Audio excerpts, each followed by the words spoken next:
We interrupt your regular programming to bring you this special report here from KTVB. Major news breaking today in the Moscow murder investigation. Good afternoon. I'm Doug Petcash. And I'm Joe Paris. A suspect in the murders of 4 University of Idaho students has been arrested in Pennsylvania. Moscow police will hold a news conference on the arrest in about 10 minutes, but we're going to bring you some details before we get to that live in about 10 minutes. 28-year-old Brian Koberger was taken into custody early this morning in Monroe County. That is in east central Pennsylvania, not far from Wilkes-Barre and Scranton. NBC reports law enforcement officials say a white Elantra was taken away from the home where the suspect was arrested. The same Hyundai Elantra police announced they were looking for earlier this month. Court records show Koberger is awaiting extradition to be brought back to Idaho on a warrant for fugitive from justice. No word yet on murder charges in this case, but he was arrested on a warrant for fugitive from justice.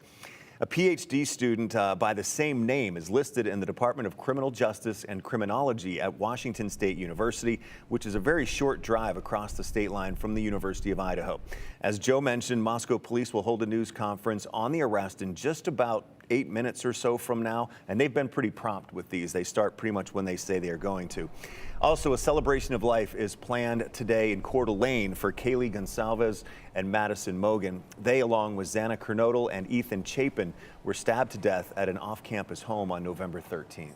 And today, Doug, crews will be beginning the cleaning of the home where those students were killed. A private company will perform remediation services, including the removal of potential biohazards and other harmful substances used to collect evidence there. There's no timeline for how long this will take, but we are told that when crews finish, the home will be returned to the property management company. Until then, it will remain an active crime scene under Moscow police control. As of Friday afternoon, there is no known connection between Koberger and the 4 victims we mentioned just a little while ago. Koberger has no Washington state court filings and only an infraction in Latah County, Idaho, where Moscow is, for a traffic violation. And court records show Koberger has an extradition hearing at 3:30 p.m. on January 3rd in Monroe County, Pennsylvania. There's a lot of questions now about what is the connection between this man and the situation here in Idaho. Of course, again, as we just talked about, he was arrested in Pennsylvania. And Doug, I'm just looking at the police criminal complaint that came out about 6:30 this morning Eastern time, so 4:30 our time. And I just want to read really the most important info we're able to get right now. They tell us on Thursday, December 30th, which it's confusing because December 30th today, Friday, they say that the Pennsylvania State Police were assisting the Moscow Police Department, the Idaho State Police, and the FBI with a criminal homicide investigation. They say on the same day, Brian C. Koberger was taken into custody in Chestnut Hill Township, Monroe County in Pennsylvania. They say this is based upon an active arrest warrant for murder in the first degree that was issued through the Moscow Police Department and the Latah County Prosecutor's Office. Again, we've learned very little officially about Brian Koberger, but we are expecting to learn a lot more about him during this news conference. I do want to talk about the connection, though, to Washington State, and I think we do have some tweets we can show here. This morning, I spoke with Matt Lovelace, who's a journalism professor at Washington State. As you can imagine, as a journalism professor, he's on the ground noticing a couple of things going on the Washington State campus, as well as an apartment complex nearby. When I spoke with Mr. Lovelace, and these are his tweets you'll see right now, you can see there is a police presence outside of an office where it's believed that Koberger had an office, a desk inside, as he was working part of the criminology department. It's also believed that an apartment complex in the Steptoe Village apartments is where Koberger's residence is believed to be there. Mr. Lovelace, again, down in the ground in the Pullman area today, also talking about the situation here that we're waiting for, the press conference, saying, preparing now for the press conference at Moscow City Hall. Lovelace says that he spoke briefly with an investigator on the way in. They expressed the relief. Today is a good day. Doug, we know that there's been so much pressure locally and really internationally on Moscow police, the FBI, a lot of people asking for questions. And we know we've seen a lot of people online getting impatient saying, we need an arrest. Something should have been done. Well, you can see behind the scenes now that there was a lot of work going on. When we talk about that white Hyundai Elantra that people were looking for throughout the Northwest, that was found in Pennsylvania. We saw the video of it being taken out of the driveway. And he, as reported by our Alex Duggan on our investigative team, is from Pennsylvania. He's from that area. I believe the name of the town is Albrightsville, where he is from. He graduated from a community college in Pennsylvania, as well as DeSales University with a graduate degree. So he's from Pennsylvania. If you were wondering why all the way in Pennsylvania, that appears to be the connection with that. And DeSales University actually put out a statement earlier today that confirmed that he was a student there. He graduated there. We know that he was appearing to study criminology, something of that sort. So a very interesting connection here as we're learning more. And I just want to say that there's going to be a lot of things that come out of this press conference, and there's going to be a lot of rumor and innuendo that's put on social media. Yeah. Let's stick to the facts here. Let's stick to what's said during this news conference. And there's a lot of people that wanted to play internet sleuth at home. They wanted to solve it themselves. Well, we're seeing now that the professionals, the investigators, they're getting the job done. Yeah, and they've been saying all along they were confident. And I think that today proves where that confidence was coming from in the making of this arrest. Also, Joe, you mentioned what might come out of the news conference. I think we should also understand that there's going to be stuff that's not going to come out. We might not know that, alleged connection between Mr. Kohberger and the 4 victims, because that may be something they're holding on to for the prosecution. And it should go without saying as well, an arrest like this, it is not a conviction. So to be very clear here, this person has been arrested. They're in Pennsylvania right now. We understand that there is a process of extradition. They're supposed to be in court on Tuesday in Pennsylvania. Monday is a holiday, observed New Year's Day. So that's why we're going to wait till Tuesday. So Tuesday is the first time that Kohberger, we believe, will be in a court. And that's just for the extradition hearing. Right. That's not an arraignment or anything, because he'd have to be brought back here for an arraignment, be extradited, as they say, to Idaho, to Latah County, to face those formal charges. Again, there is no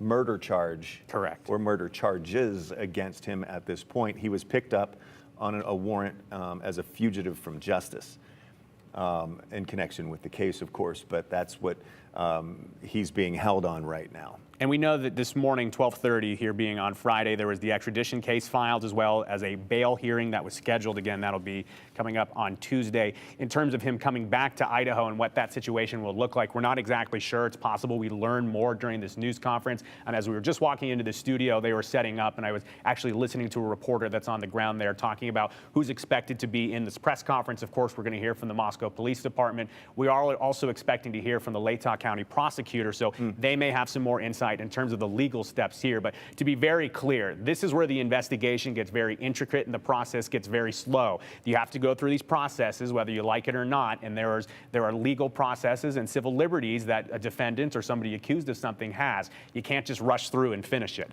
Right to a fair trial. Oh, yeah. Right. And I mean, you may see going forward here in the future, too, a lot of discussion about where the trial will be held. Latah County is not a very heavily populated county, although the University of Idaho is there. So, and we'll get to that. We'll cross that bridge when we get to it. But we expect to learn more about at least how maybe they tracked him down in Pennsylvania. And it'll be interesting, too, because that white Hyundai Elantra is one of the real big pieces of evidence that investigators had put out for several weeks. And it was really one of the first big things that they reached out to the public with, other than if you have any information. They say, here's this car we're looking for. If you have any information, please send it to us. And this is the stock image of that white Hyundai Elantra that was being pushed out on social media in newscasts from coast to coast, hoping to find something. I know there was excitement last week because there was belief that maybe it had been found over in Oregon. That did not be the case. Of note, though, we know investigators were on some type of trail because this white Hyundai Elantra that they were looking for, again, was found at this property in Pennsylvania. So it'll be interesting to hear from investigators about why they were able to link this vehicle, what they were searching for. Again, though, Doug, you get the impression here, investigators knew who they were looking for, and they just needed to track them down. We're looking at video right now from Pennsylvania. This is the neighborhood where the Pennsylvania State Police and local investigators there reportedly made an arrest early this morning or late last night, depending on the time zone. We know that there has been some reporters on the ground from some other NBC News stations. They've been asking people of the neighborhood, did you know this guy? Do you know anything about this guy? We haven't really heard any first-person testimony from any of the neighbors that would say one way or another, but it is interesting to find, the situation coast to coast here. Yeah, and I mean, really around the globe, too. I mean, this is one of those stories that has really, captured not the imagination, but the attention of people around the world. This is being covered by international news media, the national news media. I know NBC has crews also in Moscow, and they'll be having coverage tonight on the nightly news with Lester Holt as well, following our coverage at 4 and 5. And I know the bottom line here today for the families of the victims is going to be justice. And I think there was concerns from the families themselves as well as the community about who is out there, who did this, why did they do this? We don't know these things. Well, now we're going to start to get some more answers. Now, we've heard from University of Idaho students and people living in the Moscow area about how they felt unsafe, how they started walking in pairs, how their doors were locked. And while this arrest probably will make some feel better, this is still a situation that has very seriously injured the Moscow community. This is a tragic situation that has impacted the state of Idaho, the University of Idaho, really a lot of people here. So we are getting to the news conference right now. Let's send it up to Moscow City Hall. Detectives arrested 28-year-old Brian Christopher Kohlberger in Albrightsville, Pennsylvania, on a warrant for murders of Ethan, Zana, Madison, and Kaylee. I want to personally thank these agencies for their assistance in this case. Kohlberger resides in Pullman, Washington, and is a graduate student at Washington State University. We will provide as much information as we can about the extradition to Idaho and the criminal process. However, due to Idaho state law, we are limited in what information we can release today until Kohlberger has his initial appearance in Idaho court. I want to express my appreciation to our local community, the people of Idaho, and those throughout our nation who provided information to help us investigate these murders has been very impressive. We've received over 19,000 tips, and we've conducted over 300 interviews. To recap this case, on the evening of November 12th, Kaylee and Madison arrived home at about 1:56 a.m. after visiting a local bar and street food vendor. Ethan and Zana were at the Sigma Chi house before arriving home around 1:45 a.m. The two surviving roommates had also been in the community but returned around 1 a.m. On the morning of November 13th, a 911 call was made at 11:58 a.m. reporting an unconscious person at the residence. The call came from inside the home from one of the surviving roommates' cell phones. Moscow police responded and found 2 victims on the 2nd floor and 2 victims on the 3rd floor. On November 17th, autopsies were conducted, and the Latah County coroner confirmed the identity of the 4 victims. The cause and manner of death was homicide by stabbing. Some had defensive wounds, and each had been stabbed multiple times. These murders have shaken our community, and no arrest will ever bring back these young students. However, we do believe justice will be found through the criminal process. This was a very complex and extensive case. We had developed a clear picture over time, and we stand assured that the work is not done. Be assured the work is not done. This has just started.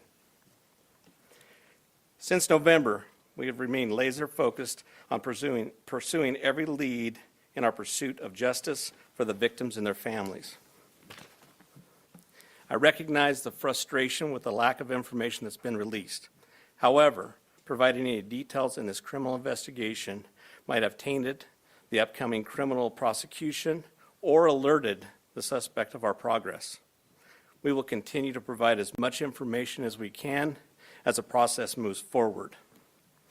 Today, I want to specifically thank our dedicated Moscow Police Department detectives, patrol officers, the Idaho State detectives, the Idaho State troopers, and their crime lab technicians and scientists, and the Federal Bureau of Investigation for the resources and personnel to conduct this massive investigation. It was the dedication of them and the persistence and the numerous hours that led to an arrest. Fortunately, these highly skilled people worked together as a cohesive team to solve this case. I also want to thank our community and the nation. Over the past 6 weeks, I've been continually reminded of how much our community cares. Locally, Public support has been exceptional with kind words, food for investigators, and letters of support. You will never know how much your words of encouragement help us through these trying times. I appreciate each of you and each of your kindness. Agencies and individuals from across the nation have reached out to us to express their support to this department. I'm reminded how our Moscow community, our families, and the nation has been impacted by this daily. Finally, I do want to thank our media partners for the help. You kept this in the news, you helped us with tips, you kept things going, and we truly appreciate that. And you are the product of those 19,000 tips that we received, which is an impressive number. I would like to invite Bill Thompson, the county prosecutor, up at this time.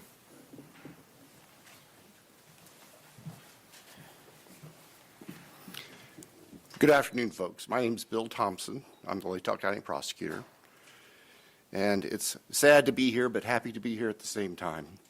As Chief Fry indicated, a criminal complaint was filed yesterday here in Latah County, charging the defendant, Mr. Kohlberger, with 4 counts of first-degree murder, in addition to felony burglary, which involves entering the residence with the intent to commit the crime of murder.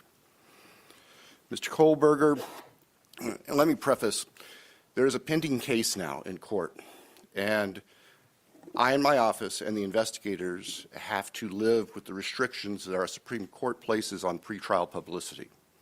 That said, I promise you we will share with you, through the court process or otherwise, whatever we are allowed to. I just appreciate your patience on that. The factual basis for the charges are summarized in what's called a probable cause affidavit that is on file with the court. According to the rules of the Idaho Supreme Court, that is sealed until Mr. Kohlberger is physically back in Latah County and has been served with the Idaho arrest warrant. At that time, we expect that that affidavit will be available to you so you can share the true facts with all of your readers and your watchers and your listeners and all of the people who are interested and really need to know what's going on. So please have patience with us on that. We hope to get that to you as soon as we can.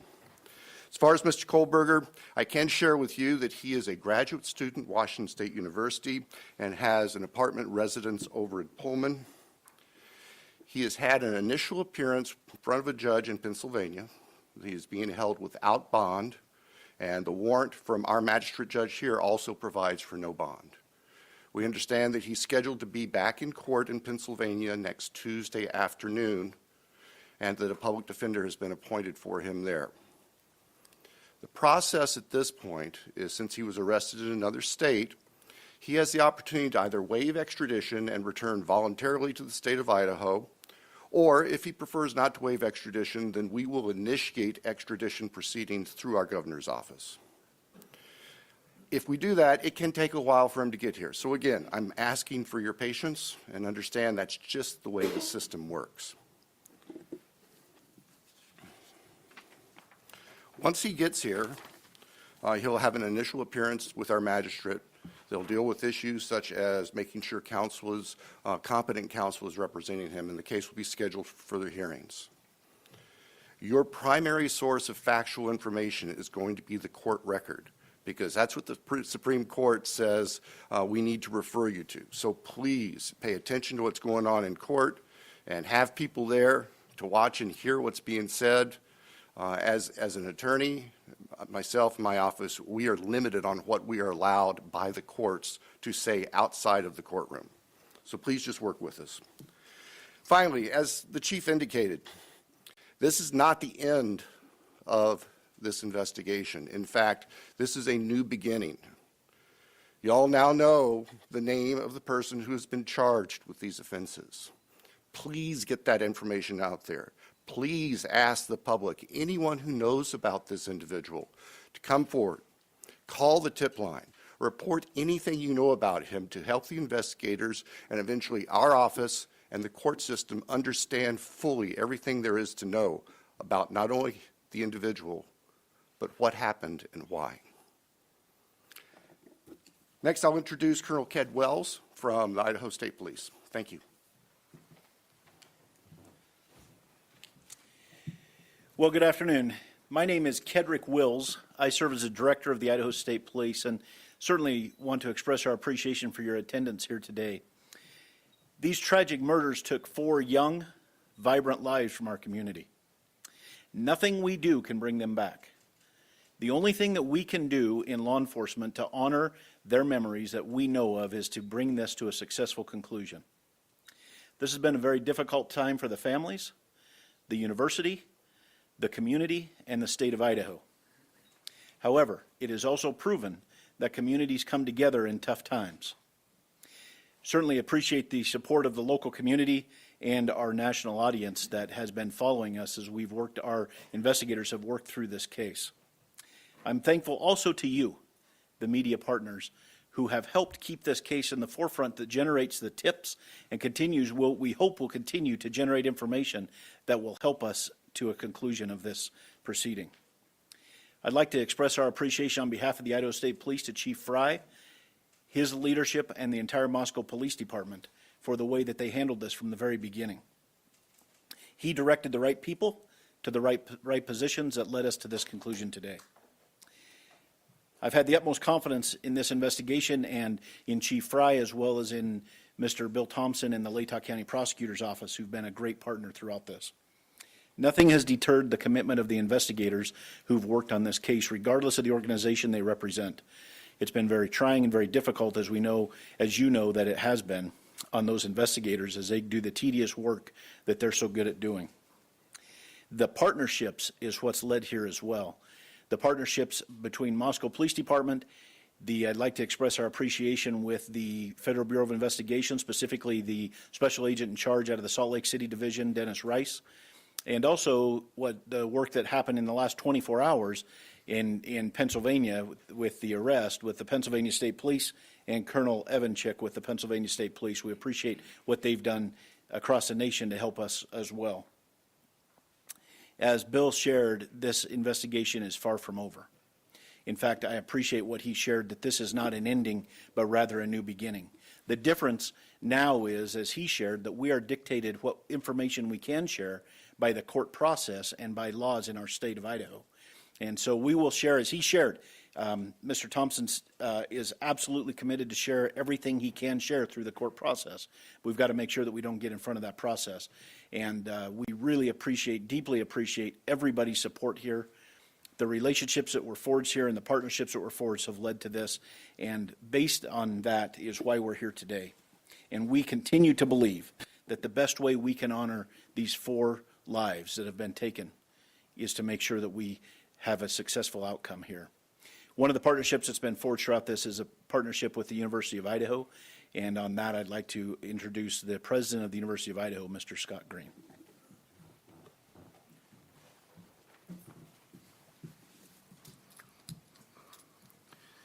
Thank you. Good afternoon. Scott Green, President of the University of Idaho. Today's news of arrest is a welcome one. It's relief to our university, our community, and our extended Vandal family. The outpouring of support over the past 6 weeks helped sustain us during the most trying time. It provided the strength that helped us navigate the international scrutiny visited on our students and employees. We are truly thankful for the compassion and acts of kindness shown to our community. Kindness is contagious, and it provided the light that reclaimed ground lost to evil and darkness. We first want to acknowledge and thank Governor Little for the early promise of financial support that enabled the university to secure our campus and focus on helping our students and our employees in the wake of the crimes.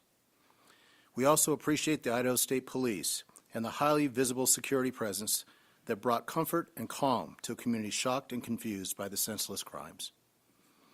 We never lost faith that this case would be solved and are grateful for the hard work of the Moscow Police Department and their law enforcement partners. Vast and committed FBI resources brought important expertise to this complex case. Across the board, dedicated, highly competent personnel worked this case to arrest. This crime has nevertheless left a mark on our university, our community, and our state. While we cannot bring back Maddie, Kaylee, Zaina, and Ethan, we can thoughtfully and purposefully carry their legacy forward in the work that we do.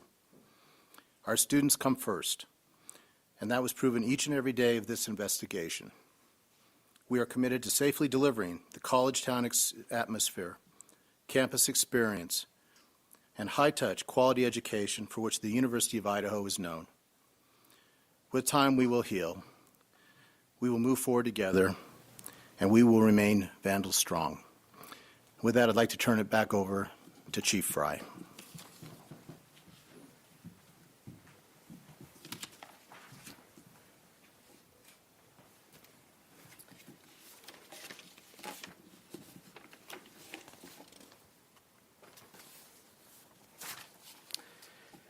So now we will open the floor to questions. However, I want to remind everyone, as Prosecutor Bill Thompson explained, any factual information regarding the arrest of Kohlberger is currently sealed per Idaho law and will not be released until he has appeared in an Idaho court. Please formulate your questions accordingly. I recognize there are a lot of questions, and I will try to answer as many of them as I can.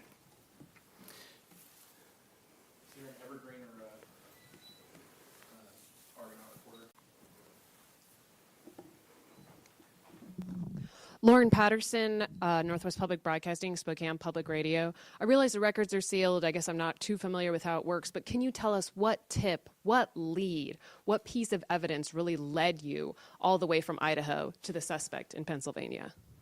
As I've said in the past, that's part of our investigation, and we won't be releasing that at this time. We will have those answers. We'll have them as soon as we can make those available to you. Then a quick follow-up and a two-parter. Is our community safe, or is law enforcement still on the search for other suspects who might be involved in this attack? What I can tell you is we have an individual in custody who committed these horrible crimes, and I do believe our community is safe, but we still need to be vigilant, right? We still have talked about this in the past. We always need to be aware of our surroundings and make sure that we're aware of what's going on.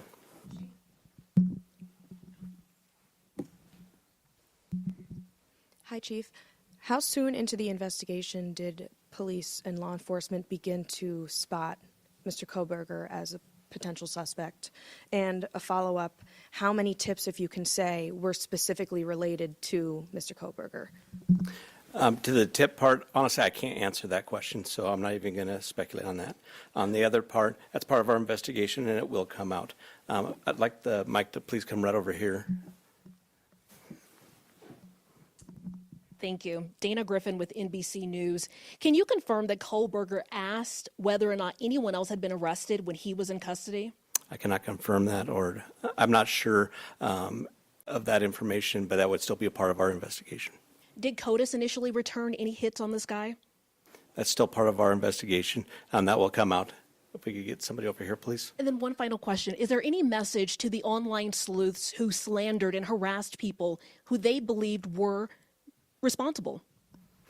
There was a lot of speculation going on, and we've always said from the very beginning that we're the official message that comes out, and to pay attention to what we're putting out there to the press.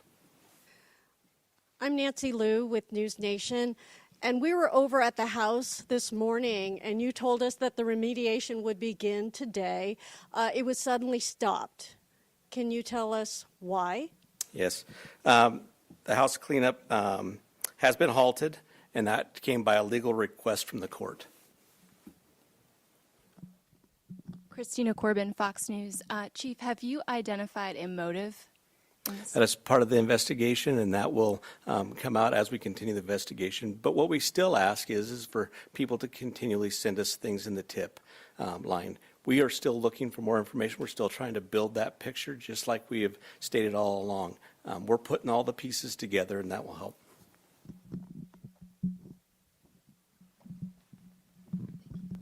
Chief Veronica Miracle with CNN. Any indication that the suspect knew the victims? That's part of the investigation as well. It won't be something that will come out at this point in time, but as we continue the investigation and as this case goes to trial, that will be brought forth. Have you spoken to the families? Can you tell us what they've told you today? Are you talking the victims' families? Yeah, we have reached out to the victims' family as we always do. We've done that daily, and we've continued to have contact with them.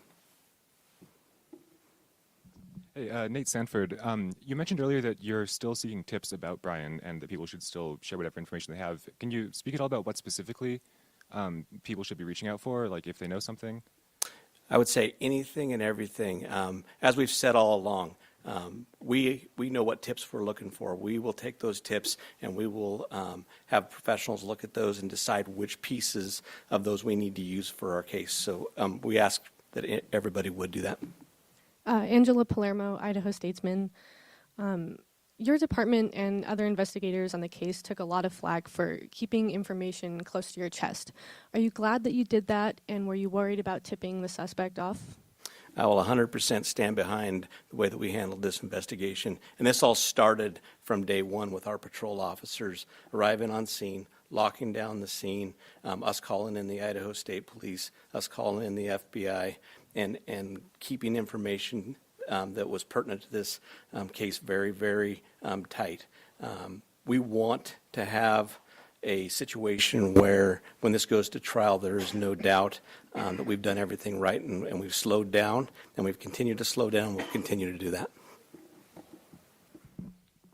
Hey, Chief. Have you guys found the murder weapon or the Hyundai Elantra?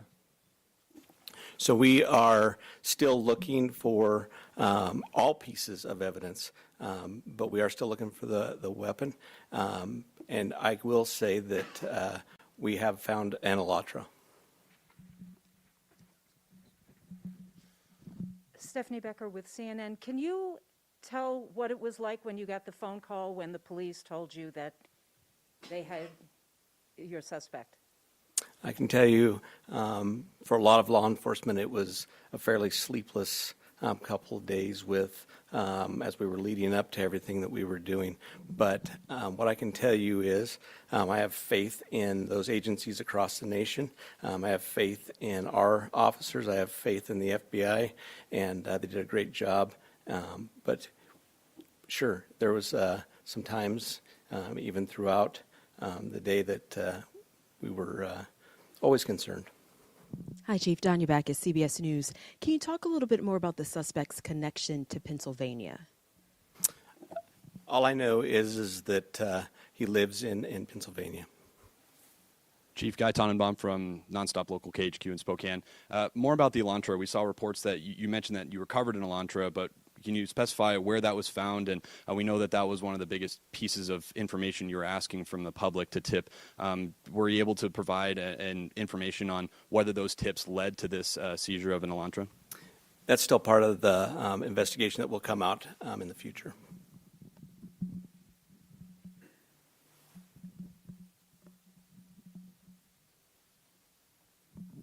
Chief Glenn Mosley, Idaho Public Radio here in Moscow. The additional police presence in town and on campus, semester's coming. Is that going to continue? You will continue to see state troopers in the area. You know, we're talking to Latah County as well. You will see a presence of us that we're always have up on campus. We have assigned officers to that. So you will continue to see a law enforcement presence. I'm going to take two more questions.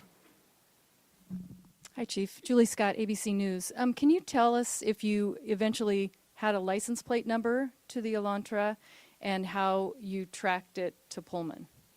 That's still part of the investigation that will come out.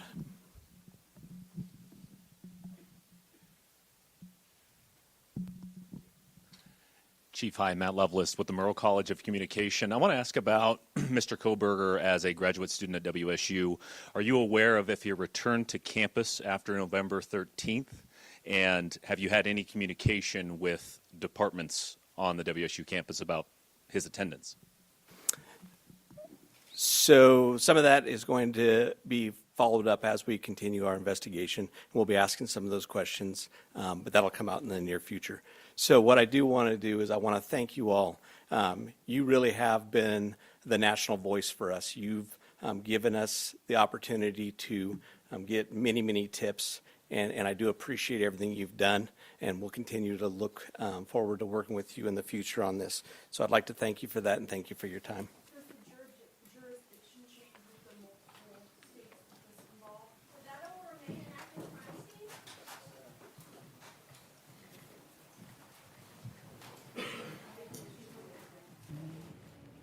Check.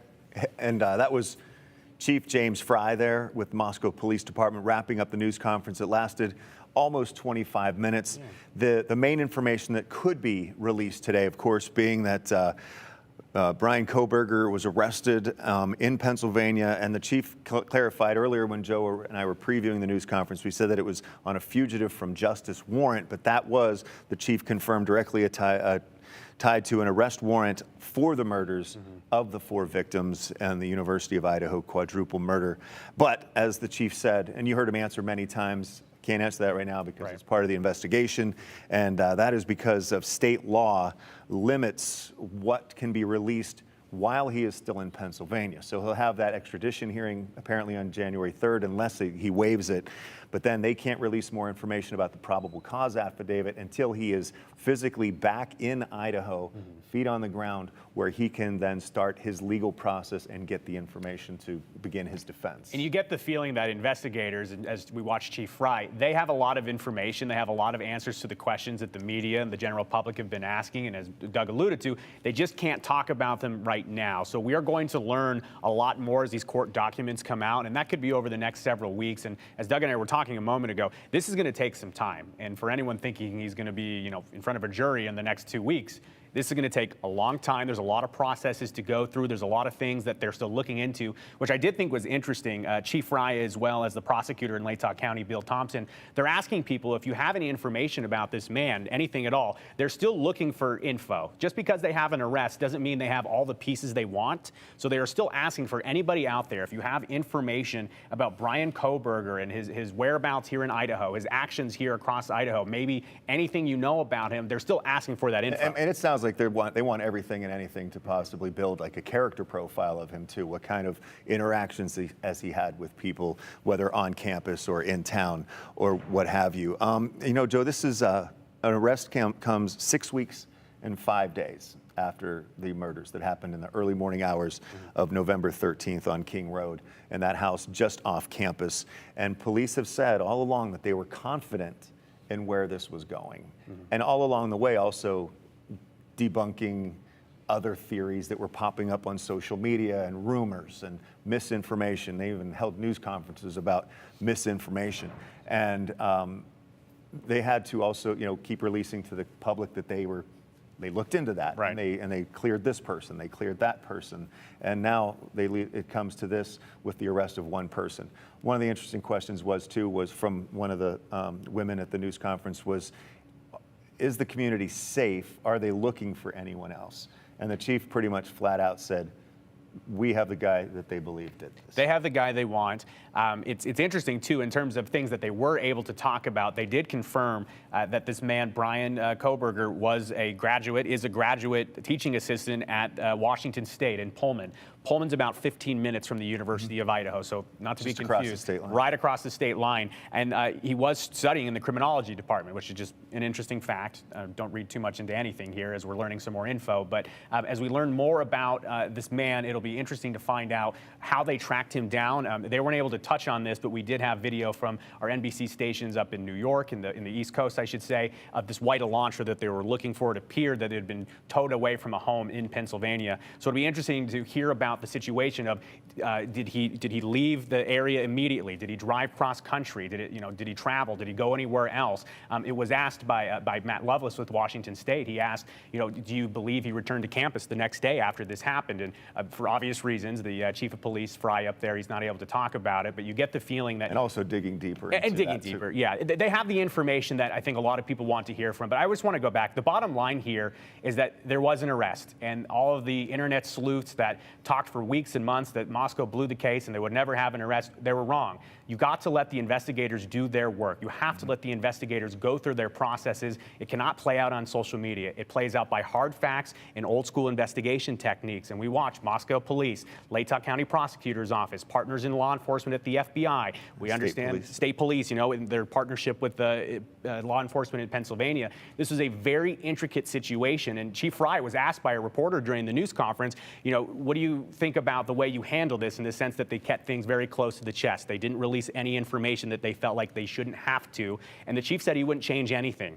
And I think that's a really important message in this era where everyone is watching true crime shows on the internet and they're going on social media and Reddit and trying to solve it themselves. Yeah. This is a crucial situation where you realize investigators are in their own world. They are doing things that professionals do, and you're not going to solve this at home. And really, they also talked about the situation as well of internet sleuths complicating it.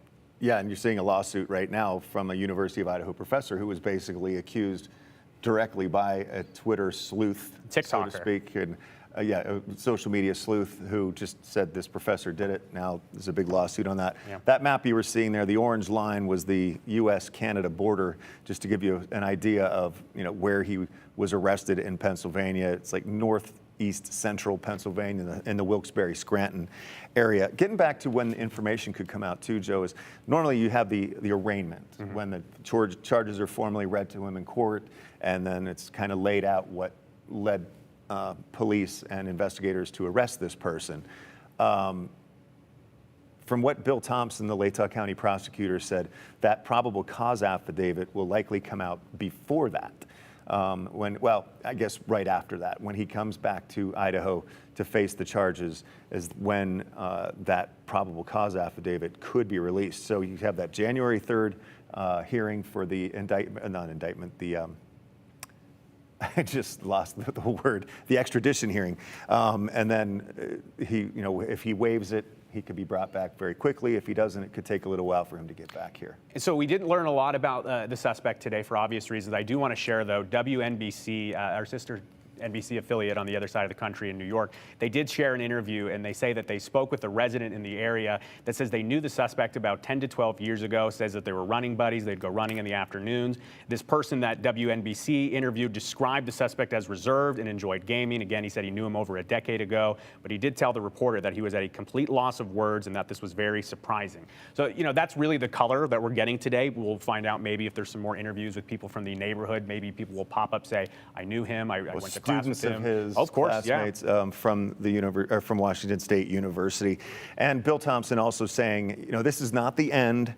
This is a new beginning in the investigation. The arrest has been made. The prosecution really kicks into gear right now, and that is when he started asking, saying now is the time for anyone who knows anything about Bryan Kohberger to call police, call investigators, and let them know what is going on.